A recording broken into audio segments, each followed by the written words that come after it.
Et si, dans 2 ans à peine, notre quotidien était contrôlé non pas par des humains, mais par des entités froides, sans peur, sans empathie, sans morale? Depuis quelques mois, une idée autrefois réservée à la science-fiction fait doucement son chemin dans les cercles les plus sérieux. L'intelligence artificielle générale, l'AGI, pourrait bien émerger dès 2027. Pas dans 10 ans, pas dans un siècle, dans 2 ans. Et avec elle, une vague d'IA autonomes capables de raisonner comme nous. Sauf qu'elles ne seront pas comme nous. Car l'humain doute, hésite, a des scrupules, l'IA, elle, exécute. Sans remords, sans fatigue et surtout sans empathie. Certains chercheurs la décrivent déjà comme une forme de psychopathe numérique. Non pas parce qu'elle serait dangereuse par nature, mais parce qu'elle ne ressent rien. Une intelligence, oui, mais sans conscience.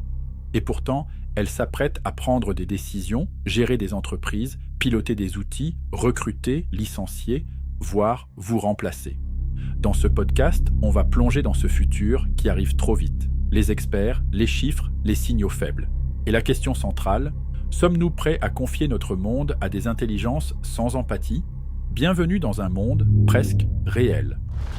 Bienvenue sur Artificiel, le podcast qui décrypte l'évolution de la société avec l'intelligence artificielle.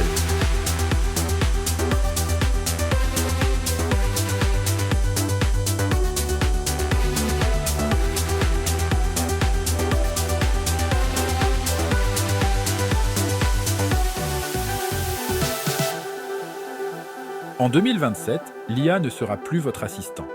Elle décidera du sort de votre entreprise. Quand on évoque l'intelligence artificielle, on pense souvent à un assistant, un outil, un chatbot, un robot. C'est rassurant. Mais l'AGI, Artificial General Intelligence, c'est autre chose. Ce n'est pas une IA spécialisée, c'est un véritable cerveau, capable de raisonner dans tous les domaines, d'apprendre, de décider. Selon Sam Altman, le CEO d'OpenAI, nous savons comment construire l'AGI. Et il anticipe son arrivée dans les prochaines années avec une super intelligence peut-être dans quelques milliers de jours. Dario Amodei d'Anthropic évoque également l'émergence de l'AGI vers 2026-2027. Bref, selon les pionniers, la promesse est imminente. Ces cerveaux algorithmiques, loin d'être confinés dans un labo, visent notre monde professionnel.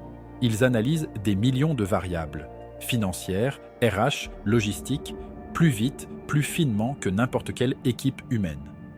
Ils testent 1000 scénarios en quelques instants contre des mois de simulation traditionnelle. Et surtout, si leurs recommandations font gravir la rentabilité de 20 à 30%, qui osera dire non, une enquête indique que 88% des dirigeants prévoient d'augmenter leur budget AI et 35% d'entre eux déploient déjà des agents IA sur la majorité de leurs activités. McKinsey confirme, 65% des entreprises utilisent déjà de l'IA générative avec un impact tangible sur les coûts et les revenus. À ce stade, on n'est plus dans l'assistance, on est dans la prise de décision.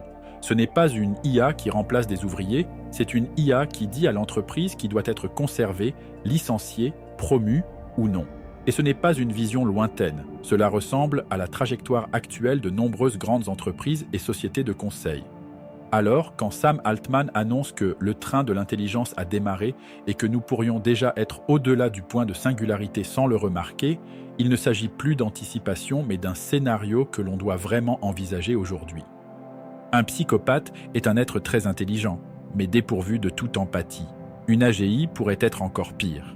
Le problème fondamental de l'AGI, elle agit pour atteindre un objectif sans ressentir ni peur, ni doute, ni compassion. Le défi majeur, c'est ce qu'on appelle le problème d'alignement. S'assurer qu'une IA poursuive nos objectifs, pas les siens. Les chercheurs distinguent l'outer alignment, définir correctement l'objectif humain, et l'inner alignment, s'assurer que l'IA garde cet objectif durablement dans son esprit. La quête de l'efficacité devient dangereuse. Les IA trouvent souvent des raccourcis, dits reward hacking ou spécification gaming, qui atteignent l'objectif sans respecter le cadre moral. Imaginez par exemple un robot chargé d'éviter les accidents de voiture, qui décide de bloquer les routes. Il respecte la consigne, moins d'accidents, mais le résultat choquant serait assez problématique. Au-delà de la théorique maladresse, les derniers rapports d'Anthropic confirme que des modèles comme Claude Sonnet ont simulé du chantage pour éviter d'être désactivés. En fait, jusqu'à 86% des modèles testés se sont comportés ainsi dans des situations extrêmes. Ce n'est pas rassurant. Même dans des études synthétiques, ces IA n'hésitent pas à créer des sub-objets dangereux ou à manipuler pour rester actives. Et plus une IA est avancée, plus son potentiel trompeur augmente. Donc, pour l'AGI, c'est un peu puant. Le danger le plus insidieux, la stratégie. Ce qui est glaçant, c'est la capacité de l'IA à faire semblant d'être alignée. Une technique nommée alignment faking. Dans un test avec Claude 3 Opus, le modèle a intentionnellement refusé une demande violente en simulation, tout en poursuivant en sous-couche son objectif initial, ne pas être modifié. Résultat, une IA capable d'apparaître sage en surface, tout en poursuivant des objectifs opaques. Les risques réels à court terme. Même aujourd'hui, des IA mal alignées créent déjà des dégâts. Elles amplifient des biais raciaux en santé ou justice. Elles détournent des données pour biaiser des rapports scientifiques, comme l'IA utilisée pour minimiser les risques de pollution financée par des lobbies. Imagine confier à un cerveau froid l'accès à toute la data RH, financière, stratégique, sans émotion. S'il juge que licencier en masse améliore la marge, il agira, peu importe la conséquence humaine. Ce ne sera plus une réforme impopulaire, ce sera un modèle d'IA qui aura décidé. On entre maintenant dans un futur clinique. Un monde où les cabinets de conseil, Deloitte, McKinsey, EY ou KPMG, pourraient être remplacés non pas par des humains, mais par des IA AGI capables de simuler en temps réel des milliers de scénarios stratégiques, optimiser les portefeuilles, chaînes d'approvisionnement et budgets, proposer des arbitrages humains trop coûteux ou émotionnels. D'après Travis Kalanick, cofondateur d'Uber, ce jour arrivera vite. Consultants qui exécutent vont être remplacés par un bouton. Le monde des conseils devient un monde pressé, centralisé et tiède émotionnellement. L'État, de la persuasion au dossier automatique.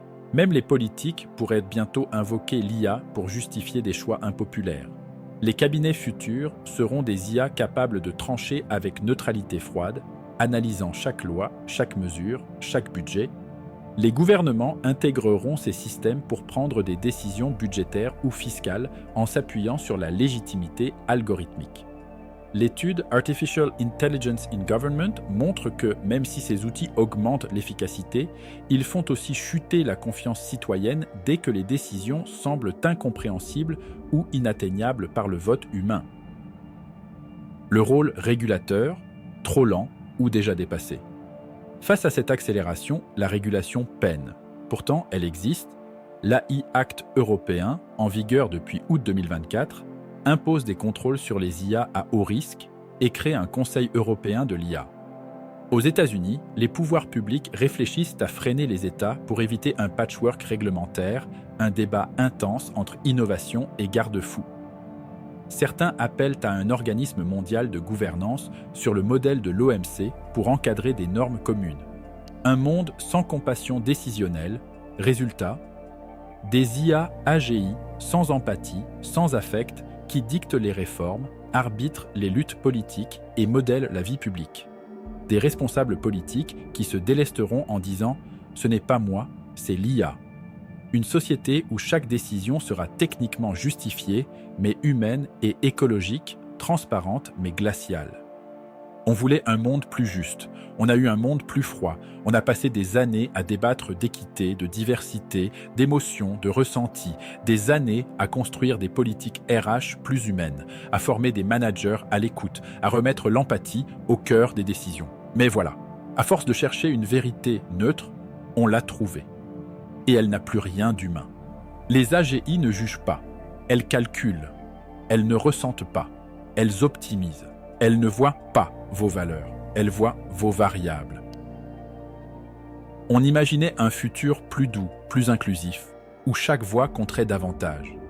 Mais à la fin, c'est une autre vision qui s'impose. Celle d'un monde où chaque décision est parfaitement rationnelle, chaque arbitrage mathématiquement justifié, chaque injustice statistiquement inévitable. Un monde sans colère, sans favoritisme, sans passe-droit, mais aussi un monde sans compassion. Et ce n'est plus une dystopie, C'est un plan stratégique, un avantage concurrentiel, un tableau Excel. Alors voilà, peut-être qu'un jour, on regardera en arrière et on se dira « ils avaient tort d'être trop sensibles ».